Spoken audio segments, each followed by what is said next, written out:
Галоўнае за тыдзень у эфіры 4 канала у студыі Роман Біч і, як заўжды, бліжэйшыя 30 хвілін будзем узгадваць галоўныя падзеі адыходзячага тыдня на Брэшчыне.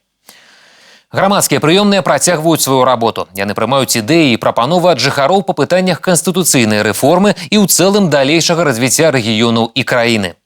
На гэтым тыдні нашы карэспандэнты зазірнулі ў грамадскія прыёмныя ў Брэсце і Ганцавічах. Сустрэчу з жыхарамі абласнога цэнтра ў Ленінскім раёне па пытаннях канстытуцыйнай рэформы правёў намеснік старшыні адміністрацыі Рыгор Кандрацюкоўскі. Былі звароты і калектыўныя. Адзін з такіх ад імя супрацоўнікаў Брэсцкага лікёрагарэлачнага завода. Мы очень надеемся, что все наши предложения будут услышаны и учтены при работе над изменениями Конституции Республики Беларусь. Это пересмотр механизма назначения и освобождения от должности судей Верховного, Конституционного и иных судов Республики Беларусь. А также пересмотр механизма назначения и освобождения от должности председателя Национального банка Республики Беларусь, председателя избирательной комиссии по выборам, председателя Комитета государственного контроля, премьер-министра и министров. Былі выказаны прапановы наконт тэрміну паўнамоцтва прэзідэнта на значэнне правядзення рэферэндуму. Таксама абмеркавалі пытанні пенсійнай сістэмы, адукацыі, падтрымкі таленавітай моладзі. Свае прапановы ўнеслі прадстаўнікі Совета ветэранаў Ленинского района областного центра. Мы предложили еще о статусе в Конституции, внести союзное государство, закрепить. Очень положительно относятся люди встречи народа с президентом, Всебелорусское народное собрание. Это тоже положительно. З прапановай унесці змяненне ў артыкул Конституцыі аб ахове здароўя ў грамадскую прыёмную Ганцавіцкага райвыканкама звярнулася маці двоих дзяцей Наталья Кананович. Которые бы поддерживали не только, вот как в Конституции прописано в статье 45 «Здоровье и охрана детей», и мы имеем право на бесплатное на бесплатную медицину, оздоровление, а чтобы у нас было еще такое, чтобы детки, которые нуждаются в дорогостоящем лечении или лечении за границей, приобретении каких-то медикаментов из-за рубежа, чтобы они тоже входили под какие-то, попадали нормативные акты, которые бы помогали бы справиться родителям с данной ситуацией. Юлію Гуліцкую хвалю развіццё роднага горада. Ужо шмат гадоў гараджане мараць пра будаўніцтва спартыўна-аздараўленчай установы. Я пришла с таким вопросом. Насколько реально строительство в нашем городе в ближайшее будущее физкультурно-оздоровительного комплекса, также с установкой тренажеров, бассейна. Этот объект был бы востребован в нашем городе, так как у нас нет бассейна. Очень хотелось бы всей семьей его посещать. Мы с завистью смотрим на другие города, у которых это есть. Між тым, будаўніцтва такога шматфункцыянальнага спартыўнага комплекса ў Ганцавічах ужо ўнесена ў дзяржаўную праграму «Фізічная культура і спорт» на 2022-2024 гады. Гучалі ў грамадскай прыёмнай і іншыя прапановы і пытанні. Работа общественных приемных на сегодняшний день актуальна. Это дает возможность местным исполнительным распорядительным органам узнать вопросы, которые волнуют жителей нашего региона. У Пінску ў лячэбна-дыягнастычным корпусе «Заходні» адкрылі педыятрычнае аддзяленне на 10 участкаў. Яно будзе абслугоўваць каля 10 тысяч дзяцей з некалькіх буйных мікрараёнаў Пінска, у тым ліку новых Загорскага і Жамчужнага.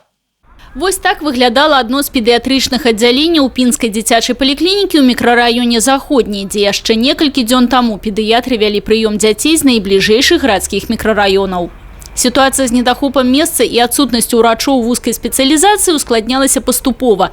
По мере заселения новыми семьями с больших шматдетными, хутка узведенных поблизу шматпавярховок. Данный филиал просторный, красивый, обеспечен как врачами-педиатрами, так и врачами-специалистами. Имеются возможности проведения лабораторного и других методов исследования.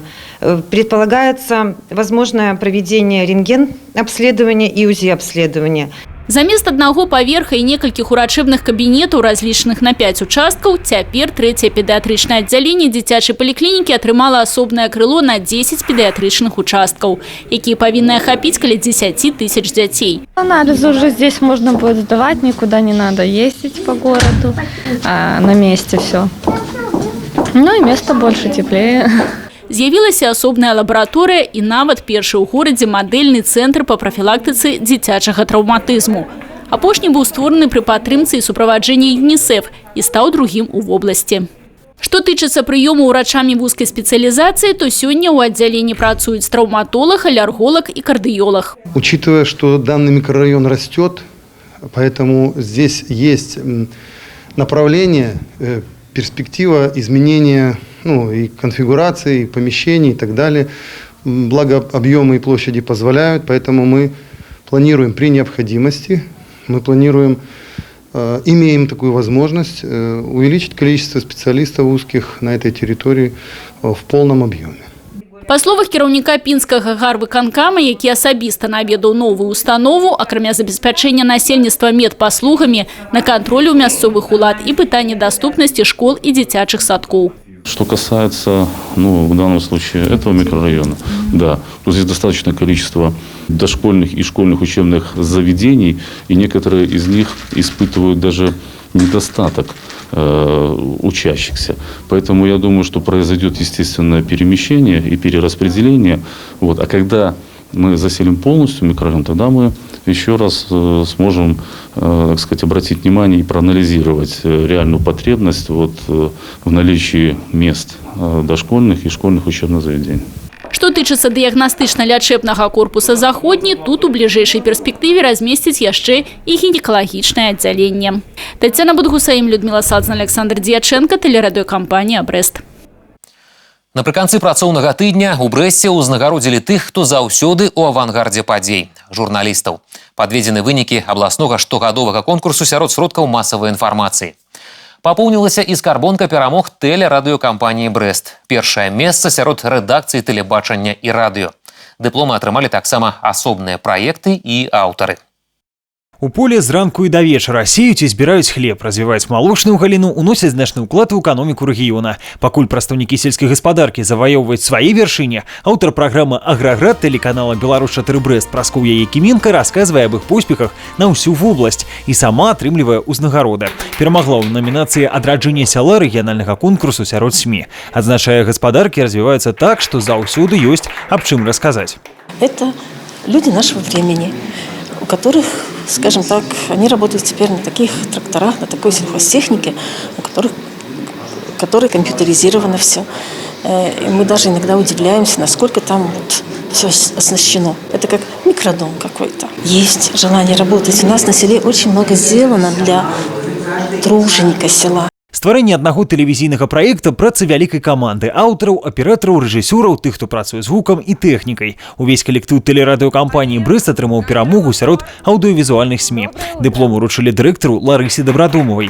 А нашыя калегі з душэўнага і духоўнага радыё «Горад ФМ», як азначыў галоўны рэдактар, заваявалі спецыяльны дыплом адразу за пару праграм. 2 мадоны, а таксама «Жыць і памятаць». 2 мадоны – гэта вынік нашай агульнай працы з бібліятэкарамі, з акторамі, і гэта эфірны варыянт аўдыёдыска, які выпускаўся спецыяльна для слабаведушых людзей.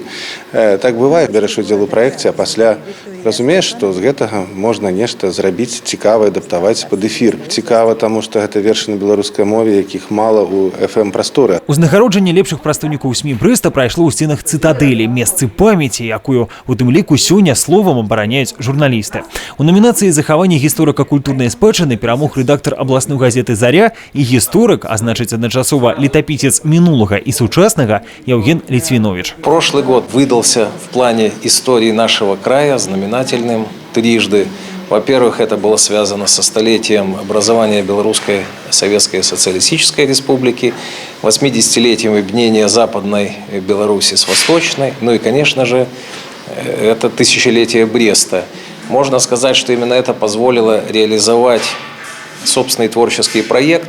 Таксама дыпломам узнагароджаны і галоўны рэдактар брэсцкага вестніка, які гэтую пасаду заняў у лютым 2020-го. За этот период времени мы успели переформатировать газету, делать ее, скажем так, более читабельной, более интересной, более современной. Узнагароды конкурсу сярод СМІ рэгіёна па выніках 2019-го павінны былі знайсці сваіх пераможцаў яшчэ вясной. За эпідэміялагічных абставін уручэнне дыпломаў перанеслі. Аднак сімвалічным арганізатары, прадстаўнікі брэсцкага аблвыканкама, лічаць, што журналісты сустрэлі ў перыяд з новым выклікам часу. Этот год просто был годом проверки. Проверки на гражданскую зрелость, проверки на мудрость, проверки на то, что в нашей жизни Беларусь, она меняется. И, наверное, действительно должно быть несколько мнений альтернативных, но все это должно быть мудро, профессионально доводиться до наших жителей. Очень важно понимать вот эту границу, этот баланс и не раскачивать ситуацию, а четко, мудро, грамотно, аргументированно доводить нормальную государственную позицию. Пришлось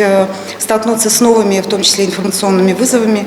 И, наверное, это правильно, что сегодня мы будем подводить итоги и награждать победителей не только по заслугам, которые они заработали у своих читателей и зрителей в прошлом году, да, как обычно, но и частично по итогам этого года. Рамок у конкурса журналистов, как и в принципе журналистской профессии, не существует.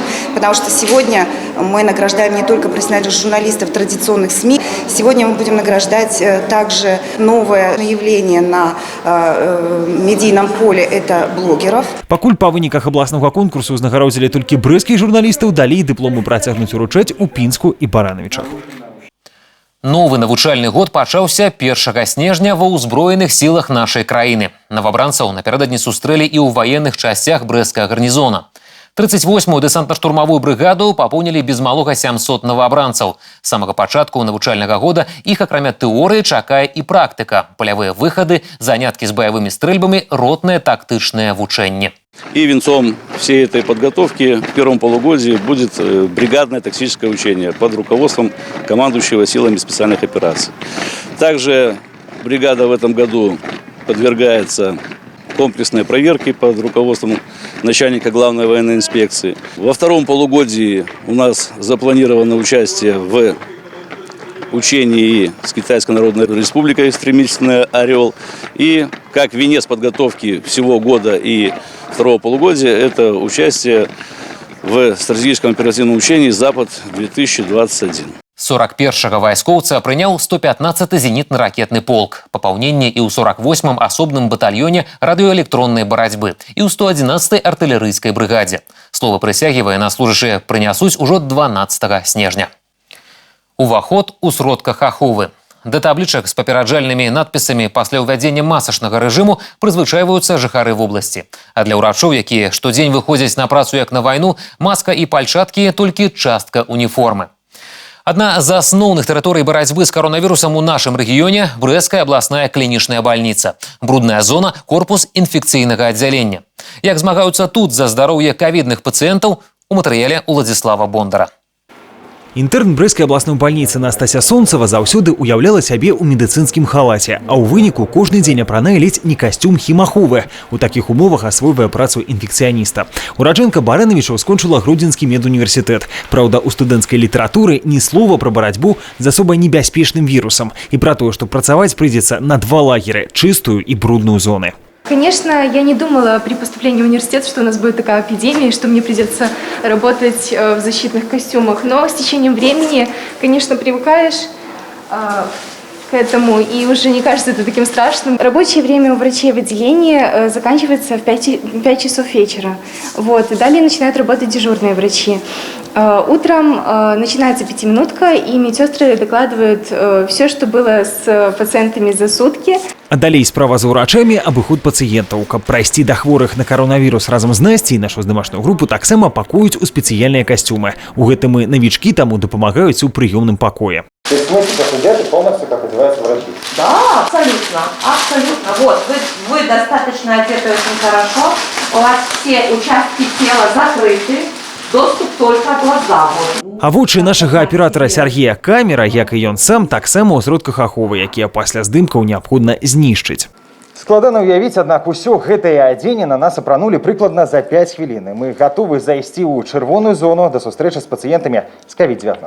Аднак спачатку даведаемся пра рызыкі заражэння і удакладняем, ці варта давяраць міфу. Я недавно переболел коронавирусом и точно знаю, что у меня есть антитела. Это снижает риск моего заражения или все-таки, вот что об этом говорит медицина? Если переболели, конечно, снижает, но медицина говорит о том, что коронавирусом можно болеть, как вы слышали, не один раз, потому что вирус очень быстро мутирует. Вот почему так происходит, пока не очень известно, но несмотря на это, все переболевшие должны соблюдать точно такие же меры безопасности, как и те, кто не болел. Рыса, якую здоровому человеку лепей не пераходзіць. Уваход у брудную зону. инфекционных отделения Брестской областной больницы с улицы и строго у медицинским отделением. За гэтымі дзвярыма урачы ўжо 9 месяцаў змагаюцца за здароўе кожнага пациента гадзінамі, днямі и тыднямі. Нам дазволілі зайсці усяго на некалькі хвілін. Пойдемте. У спецыяльных боксах по 2-3 пациента. У абодвух инфекцыйных отделениях Брестской областной 160 ложкаў разгарнули и дадатковыя. Урачы падчас визиту даведваюцца об стане хворых, слухаюць легкие, меряют тиск и проверяют подачу кислороду. У пациента на кислороде сатурация 99, отличная. Вот, давайте померим без кислорода, чтобы понять, как справляются сами легкие пациента без помощи дополнительных средств. Зараз Алексей Брамчук уже рыхтуецца до хуткай выписки. Яго стан здоровья амаль полностью поправили за 10 дён. Попал я сюда с двусторонней пневмонией и выявлен коронавирус. Температура была. Ну, сейчас обычно все прокапали, получили. Дышится легко, кашля нет. Спасибо всем. А вось Святлана Пуч з малых Радваніш на лячэнне поступила недавно. 8 дён пасля выявления ковиду провела дома. А далей... Но я не могла дышать. Мне тяжело очень дышать было. Голова сильно болела. В горле там такой ком стоял. Скоро вызвали сюда. Привезли его, начали девчатка нас спасать, капельницы ставлять, помощь. И стало легче уже. Где подхапили коронавирус, докладно пациенты отказать не могут. Ворог необачный. У одних он проходит бессимптомно и не шкодуя людей с группы ризики. Самое сложное – это, конечно, тяжелые пациенты, которых сейчас во вторую волну коронавирусной инфекции стало намного больше. Пациенты с сопутствующими заболеваниями, с ожирением, артериальной гипертензией, заболеваниями сердца, сахарным диабетом, которым бывает, что не удается помочь. За кожнага ўрачы змагаюцца часам з рызыкай для ўласнага здароўя і жыцця. Каб палегчыць работу медыкаў і паменшыць распаўсюджванне інфекцыі, у Брэсцкай вобласці ўведзены масачны рэжым ва ўсіх грамадскіх месцах. Асабліва шматлюдна ў часы піку ў грамадскім транспарце. Цяпер пры ўваходзе ў аўтобус ці тралейбус трэба памятаць не толькі пра аплату за праезд, а і пра ўласнае здароўе. Ці разумеюць гэта самі пасажыры, дакладна не тыя, хто ігнаруе правілы. Забыла одеть, уже пришли фотографировать. О, маска, говорю. Я не собака, чтобы маска ходить. Заговорились с подругой. А понимаете, почему маски надо? Ну, конечно. Вообще носим. А сейчас? Забыла. Где твоя маска? Я не знаю. І все ж такія выпадкі хутчэй выключэнне. Пераважная большасць пасажыраў масачны рэжым выконвае. Если по улице можно без маски ходить, а в автобусе то по-любому надо. А почему? А потому что один чихнет, а другой без маски, и все, и хватит. Такая эпидемия идет, надо себя беречь и других беречь. Канешне, маска не 100% ахова, але навошта павышаць рызыку заражэння, навошта ускладняць і без таго цяжкую працу ўрачоў. Мабыць, лепей глядзець на брудную зону з рэпартажаў журналістаў, чым на ўласныя вочы. Владзіслаў Бондар, Сергей Матвейчук, тэлерадыёкампанія «Брэст». 3 снежня ў Беларусі адзначылі дзень інвалідаў. У тым, што дыягназ не перашкода шчасцю, упэўнена жыхарка Брэста, якая мае невылечнае захворванне – ДЦП. Нягледзячы на яго, яна атрымала дыплом аб вышэйшай адукацыі, а галоўнае, стварыла сям'ю і нарадзіла дзіця. Напярэдадні сусветнага дня інвалідаў наша здымачная група завітала да яе ў госці, а таксама разам з кіраўніцтвам і сацыяльнымі службамі Брэсцкага райвыканкама пабывала ў сем'ях, дзе выхоўваюць дзяцей з асаблівасцямі развіцця. Вот он спит. Вот он подрос. Мара ўсяго сіроцкага жыцця Веранікі Сенькевіч – сынок. Каб нарадзіць Мацвея, ёй прыйшлося перажыць асуджэнне і указанні на дыягназ. Але жаданне мець дзіця ўзяло верх, і нават цяжарнасць праходзіла добра. Даже не было никакого токсикоза, как у обычных девушек. Вообще абсолютно. Прошло все на ура. И даже на сохранении только один раз лежала, и то в конце срока, потому что там мне казалось, что уже надо рожать. Зараз сын ходзіць у дзіцячы садок, дапамагае матулі і бацьку. Дарэчы, усю працу па дому выконвае муж Веранікі, Павел, ён жа апякун жонкі. Сёння Вераніка марыць аб адным – пашырыць жыллёвую плошчу. Калісьці ў гэтым пытанні ёй дапамаглі мясцовыя ўлады. Жанчына атрымала аднапакаёвую кватэру. Тады ж паабяцалі, з'явіцца сям'я, будуць намагацца выдаць двухпакаёвую. Пакуль пытанне адкрытае. Вот мы идем. Идем и. Вот так вот. Раз. Для свайго асаблівага дзіцяці Сергей Мазоль не толькі бацька, ён і за матулю. Зараз Дзіме 12 гадоў. Хлапчук ніколі самастойна не рухаўся і не размаўляў. Урачы зацвердзілі, шанса на выздараўленне няма. Раз, два, три, четыре. Качаешь, да? Мячик. Такой, раз. Быць побач з Дзімай патрэбна 24/7, таму Сергей нідзе не працуе. Цяпер усё яго жыццё – гэта жыццё сына. Аптымізму ён не губляе, верыць у лепшае. Кавалачак радасці ў іх дом прынеслі кіраўніцтва райвыканкама і сацыяльныя службы. Для Дзімы ад іх шэраг падарункаў. З такім жа візітам адправіліся ў сям'ю Вельгіных, старэйшы сын Дар'і таксама з асаблівасцямі. Сёння Глеб навучаецца ў карэкцыйна-развіваючым цэнтры. Хлапчук малюе, гуляе са сваімі маленькімі брацікамі і сястрычкай. А зараз у Брэсцкім раёне ў 144 сем'ях выхоўваецца 149 дзетак з асаблівасцямі.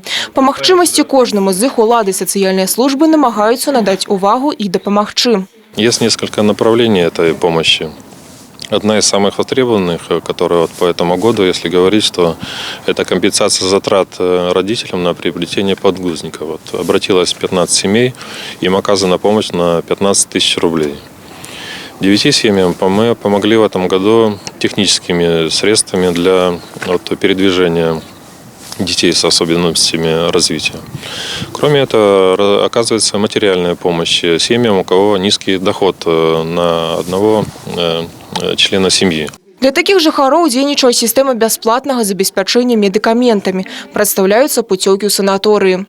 Падрабязней аб тым, якія меры сацыяльнай падтрымкі аказваюцца людзям з інваліднасцю ў Брэсцкай вобласці, пагаворым з намеснікам начальніка управлення сацыяльнай падтрымкі насельніцтва Камітэта па працы, занятасці і сацыяльнай ахове Брэсцкага аблвыканкама Татьяной Кажановой. Здравствуйте, Татьяна Сергеевна. Добрый день. Итак, много ли сегодня насчитывается инвалидов у нас в Брестской области? Какие цифры? Вот если так, структуру какую-то обозначить. Людей с инвалидностью в Брестской области более 76 тысяч. Из них инвалидов только первой группы около 13 тысяч. С инвалидностью со второй группой инвалидностью около 33. При этом можно выделить, что порядка 800 человек – это люди с инвалидностью по слуху. 1500 – люди, у которых инвалидность по зрению. Более 5000 детей с инвалидностью. То есть, в принципе, достаточно большие цифры сегодня в отношении людей с инвалидностью. Как вообще в целом сегодня общество относится к людям с инвалидностью? Как-то эта динамика прослеживается, улучшение, что ли? Потому что все-таки, чтобы они чувствовали себя наравне с людьми полноценными. Это сегодня наблюдается такая динамика? Радует, что за последние годы в нашей стране очень многое сделалось для того, чтобы инклюзировать людей с инвалидностью в общество. Следует отметить, что в 2016 году ратифицирована Конвенция о правах инвалидов. И, наверное, это стало таким знаковым моментом, после которого очень многое поменялось именно в отношении общества к людям с инвалидностью. И сегодня мы говорим об инклюзии этих людей, то есть о том, чтобы были созданы условия, которые помогали бы сегодня людям с инвалидностью, с различными видами инвалидностей, чувствовать себя полностью членами общества наравне с другими. И сегодня мы говорим не просто о создании безбарьерной среды для людей с инвалидностью, а мы говорим о комплексном подходе, в том, чтобы учитывать все запросы людей с инвалидностью. И если говорить о физической безбарьерной среде, то это не только она должна быть доступна для таких людей, но также для людей, у которых ослаблено здоровье. Кроме этого, например, для мам с колясками, с детьми. То есть это ведь комплекс вопросов. И нужно говорить в первую очередь о разрушении барьеров психологического восприятия людей с инвалидностью. Это важно. Сегодня важно, чтобы общество воспринимало людей с инвалидностью как равных. И чтобы это отражается, мы сегодня видим хорошие примеры, когда наниматели принимают на работу к себе людей с инвалидностью, создают специальные рабочие места, когда при проведении массовых мероприятий на сцене выступают наряду с коллективами обычными, будем говорить так, обычных исполнителей, также люди с инвалидностью. Замечательно проявляют себя в этой связи, например, люди с инвалидностью по слуху, когда их исполнение сопровождается сурдопереводом. То есть сегодня очень много таких примеров, когда проводятся разные мероприятия, мы видим инклюзию полную в этом вопросе. Конвенция, вы сказали, была принята в 2016 году. Ратифицирована она была в 2016 году, а подписаны первые документы в 2015 году. То есть сегодня существует комплексный план национальных действий по выполнению мероприятий этой конвенции, и все мы выполняем те позиции, которые отображены в этом плане. То Вот если говорить вот про именно реализацию вот этих вот планов, много ли было сделано? Сегодня уже 20-й год, практически 21-й. Как вот можно оценить вот эту проделанную работу у нас в Брестской области? В Брестской области выполняются все позиции, которые отображены в этом плане. Поступательная работа ведется. Но и в первую очередь я говорю, что сегодня многие вопросы касаются именно создания физической безбарьерной среды. Вопросом создания условий для реабилитации людей с инвалидностью. Сейчас в парламенте уже в первом чтении рассмотрен новый законопроект закона о поддержке инвалидов. И вводятся новые понятия, такие как абилитация. То есть раньше мы оперировали понятием только реабилитация инвалидов, например, в отношении нашей социальной службы. То есть сегодня будем говорить уже и о абилитации. Это когда людям с инвалидностью они получают те навыки, которыми они раньше не обладали. То есть реабилитация – это восстановление, например, утраченных навыков, то абилитация – это приобретение новых навыков, которые у людей с инвалидностью не было до этого. И человек с инвалидностью весь комплекс социальных услуг может получить в первую очередь это в территориальных центрах нашей области, которых на сегодняшний день 20 и 25 отделений дневного пребывания для людей с инвалидностью действуют на территории Брестской области. Порядка 800 человек с инвалидностью посещают эти отделения. Сегодня, несмотря на то, что мы все работаем в режиме сложных эпидемиологических условий, отделения используют такие формы работы, как дистанционная работа, работают через средства коммуникации современные, посредством Вайбера, проводят мероприятия на открытом воздухе, дистанционно ведут свое обучение. То есть мы даже в эти сложные моменты пытаемся поддержать таких людей, оказать им весь спектр услуг. Кроме этого, наши территориальные центры сегодня в состоянии оказать комплекс услуг людям с инвалидностью. То есть если человеку требуется более тщательный уход, мы говорим об услугах сиделки. Если ему достаточно получать услугу один раз в день, это может быть помощь социального работника, который оказывается на дому. С 2015 года в Брестской области начали открываться новые отделения в территориальных центрах, отделения сопровождаемого проживания. Большое внимание уделяется людям, у которых умственные нарушения. Сегодня есть возможность получать услугу ассистента. Люди, у которых нарушение опорно-двигательного аппарата. Сегодня в Брестской области более 3000 тех, кто пользуются колясками инвалидными. То есть такие люди также могут получить услугу помощника по сопровождению, если это инвалидность первой группы. Много ли тех, кто вот обращается за такой помощью и поддержкой? Она же наверняка не всем оказывается, но и тех людей, кто вот оказывает эту помощь, вот этих сиделок сегодня, кто помогает, их сегодня в достатке, нет проблем в том, чтобы найти таких людей? Если говорить об услугах сиделки, то сегодня эта услуга предоставляется в каждом районе, то есть каждым территориальным центром. Она предоставляется по запросу, то есть как только гражданин получил назначение врача, что ему положена такая услуга, то есть первое и правило, должно быть показание. То есть человек с инвалидностью, безусловно, должен обратиться вначале к своему лечащему врачу, и только он определяет те показания, которые могут быть им заявлены для получения той или иной услуги. Конечно же, например, услуга сиделки очень востребована в отношении людей с инвалидностью первой группы. Если говорить, так очень все по-разному, но благодаря тому, что территориальный центр – это сегодня учреждение, которое подходит к решению вопросов комплексно, то фактически любой человек с инвалидностью может найти решение своих проблем, обратившись к нам. Сегодня мы оказываем помощь семьям, которые воспитывают детей с инвалидностью. Это тоже очень серьезный вопрос. В том числе психологическую, так? В том числе психологическую. Есть клубы, которые нацелены на то, чтобы работать с мамами, которые воспитывают детей с инвалидностью. Государством сегодня предоставляется такая гарантия или возможность для семей, которые воспитывают детей с инвалидностью до 4 лет. Им предоставляется няня бесплатно до того момента, пока ребенок не будет определен в дошкольное учреждение. То есть ряд вопросов сегодня решаются благодаря поддержке государства, решения важных социальных задач. Сегодня люди с инвалидностью первой группы могут бесплатно получить некоторые средства технической реабилитации. В первую очередь это инвалидные коляски. И в Брестской области за этот период более 6000 уже оказано. Нет, не только колясок, различных средств реабилитации. Просто что инвалидные коляски – это очень востребованное такое техническое средство, ходунки. Поэтому также нельзя не сказать о такой поддержке, как государственная адресная социальная помощь. Здесь следует отметить такой ресурс, как возмещение затрат на подгузники. Если говорить об инвалиде, человека с инвалидностью первой группы, то это очень важно для семьи, то, что сегодня государством компенсируются затраты на приобретение этих необходимых средств на каждый день. И, безусловно, семьи, в которых есть люди с инвалидностью, с низким доходом, могут обратиться сегодня за государственной адресной помощью в виде ежемесячного или единовременного пособия. То есть ряд вопросов решаются благодаря тому, что в государстве очень большое внимание уделяется социальной поддержке людей с инвалидностью.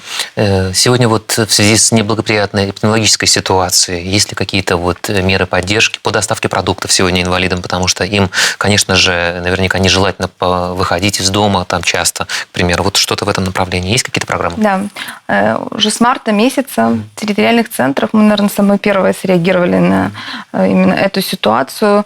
Открыта горячая линия, то есть граждане, одиноко проживающие, одинокие, люди с инвалидностью, которым сегодня рекомендовано не выходить из дома, должны обязательно, не просто могут, они должны позвонить в территориальный центр на горячую линию и попросить, чтобы им доставили продукты социальные работники, либо же волонтеры. И мы стараемся удовлетворять все заявки в тот же день, то есть сразу же, не откладывая, у нас есть такой ресурс. Поэтому кто еще об этом не знал или не слышал, обязательно этим воспользуйтесь. Позвоните на горячую линию, вам доставят бесплатно продукты питания, лекарственные средства, вещи первой необходимости. Если говорить сегодня о волонтерском движении, насколько оно сегодня, скажем, популярно у нас в Брестской области, достаточно ли волонтеров сегодня, которые готовы помогать людям с инвалидностью? И куда можно обратиться тем, кто, допустим, хочет оказать такую поддержку, сегодня смотрит нашу программу и готов ее оказать? Наверное, благодаря тому, что вопрос инклюзии людей с инвалидностью в общество стал более массово тиражироваться, и что сегодня этому вопросу уделяется такое большое внимание, количество людей, желающих помочь, тоже растет. Потому что ведь, как правило, бывает же такое, что когда человек хочет помочь другому человеку, но не знает, куда обратиться, но благодаря тому, что сегодня мы активно заполняем информационное поле этой проблематикой, люди знают, что можно обратиться в территориальный центр, если они волонтеры или хотят творить добро. И территориальные центры обязательно помогут найти адресно человека, которому сегодня необходима помощь. Волонтерское движение широко развито. Это и Красный Крест, это Белорусский республиканский союз молодежи. Это просто неравнодушные граждане, которые готовы дарить добро. И, конечно же, сейчас идет начало новогодних праздников, как раз в преддверии такого волшебного времени. Количество желающих быть волонтерами растет, и мы очень рады, что общество осознает значимость такой работы. И только благодаря поддержке друг друга, наверное, мы будем счастливее, и добра будет больше. Поэтому мы всегда рады, если будет появляться очень много волонтеров, желающих помогать людям, которым эта помощь очень нужна. Спасибо вам, Татьяна Сергеевна, за беседу. Удачи в работе и новых, интересных и, главное, полезных, конечно же, таких проектов. Спасибо вам. Нагадаю, аб мерах падтрымкі людзей з інваліднасцю ў Брэсцкай обласці гаварылі з намеснікам начальніка управлення сацыяльнай падтрымкі насельніцтва Камітэта па працы, занятасці і сацыяльнай абароне Брэсцкага аблвыканкама Тацянай Кажанавай.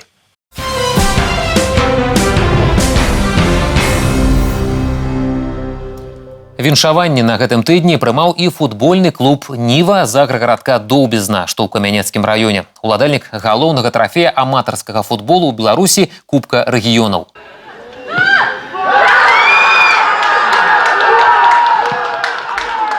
З лікам 2-1 у вырашальным паядынку турніру на стадыёне футбольнага клуба «Мінск» каманда «Ніва» атрымала валявую перамогу над сталічнай «Энергетык БДАТУ».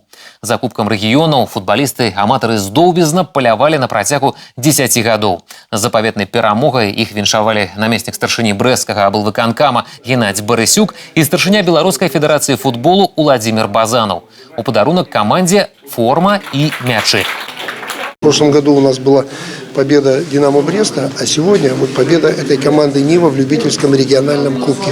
Это тоже говорит о том, что футбол должен развиваться, и со стороны областной федерации футбола, исполнительной власти мы будем все сделать для того, чтобы такие примеры были не единичны, и эти команды нужно поддерживать. Поэтому они молодцы. Им противостоял очень серьезный соперник, «Энергетик БГТУ».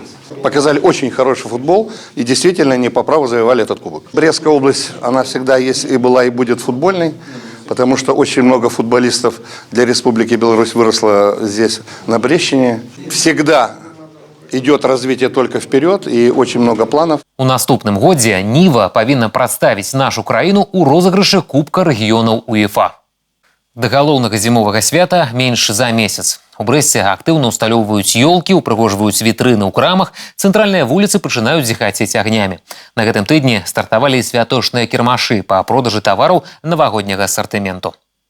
Брэст у чаканні свята. Па традыцыі на пачатку снежня навагодні кірмаш разгарнуўся на вуліцы Гоголя. Штучныя ёлкі, разнастайныя цацкі, гірлянды, мішура, сувеніры і шмат іншай навагоднія атрибутыкі. На любы густы кошелек. Ждем праздника. Ну, хотелось бы, чтобы было новогоднее настроение. Ну, так немножко еще не очень. Но уже, видите, как на ярмарку заходишь, и оно немного появляется, да. Вот я покупки делаю, хочу елку украсить в этом году, согласно году быка. В городе воцарилась такая новогодняя атмосфера, выбор достаточно огромный. Вот ребенку очень нравится, мы ходим, выбираем игрушки. Есть тут эксклюзивные товары и варианты, давно уподобанные горожанами. В этом году ярмарка у нас не снежная, но все равно мы ждем покупателей в преддверии Нового года, наступающих праздников. Ждем с радостью и нетерпением, потому как у нас море игрушек. Ретро-игрушечки, которые это все хорошо забытое, старое. Атмасфера надыходзячага навагодняга свята пануе і на вуліцы Леніна. Тут таксама пачаў працаваць навагодні кірмаш. У драўляных домиках креативные композиции символом будущего года. Каждый год принимаем участие в ярмарке, создаем людям удовольствие, радость. Вот в этот год быка, символ быка, значит, мы закупили магнитики, потом мягкие игрушки. Усяго тавары прапануюць каля сотні стылізаваных хатак. Пік святочнага гандлю удзельнікі кірмашоў чакаюць апошнія пераднавагоднія дні. На площади Ленина ярмарка будет работать до 19 января с 12 до 22 часов. На улице Гоголя ярмарка будет работать до 31 декабря с 10 до 19 часов. На ярмарках будут в продаже представлены широкий ассортимент новогодних игрушек и украшений, сувенирная продукция, карнавальные костюмы, натуральные искусственные ели, также продукция общественного питания и горячие напитки. Гэтай зімой на навагодніх кірмашах упершыню працуюць і крэатыўныя арт-інсталяцыі, дзе можна сфотаграфавацца. А на вуліцы Гоголя усталявалі самы вялікі ў Беларусі самавар. Яго аб'ёма 380 літраў павінна хапіць на 1500 чалавек. Так наведвальнікі кірмашу змогуць сагрэцца гарачай гарбатай. Юлія Селюк, Александр Сівіцкі, тэлерадыёкампанія «Брэст». Такім вось выдаўся першы зімовы тыдзень на Брэшчыне. Якім будзе наступны, хутка даведаемся. Да сустрэчы ў праграме «Галоўнае за тыдзень» у наступную нядзелю ў гэты ж час.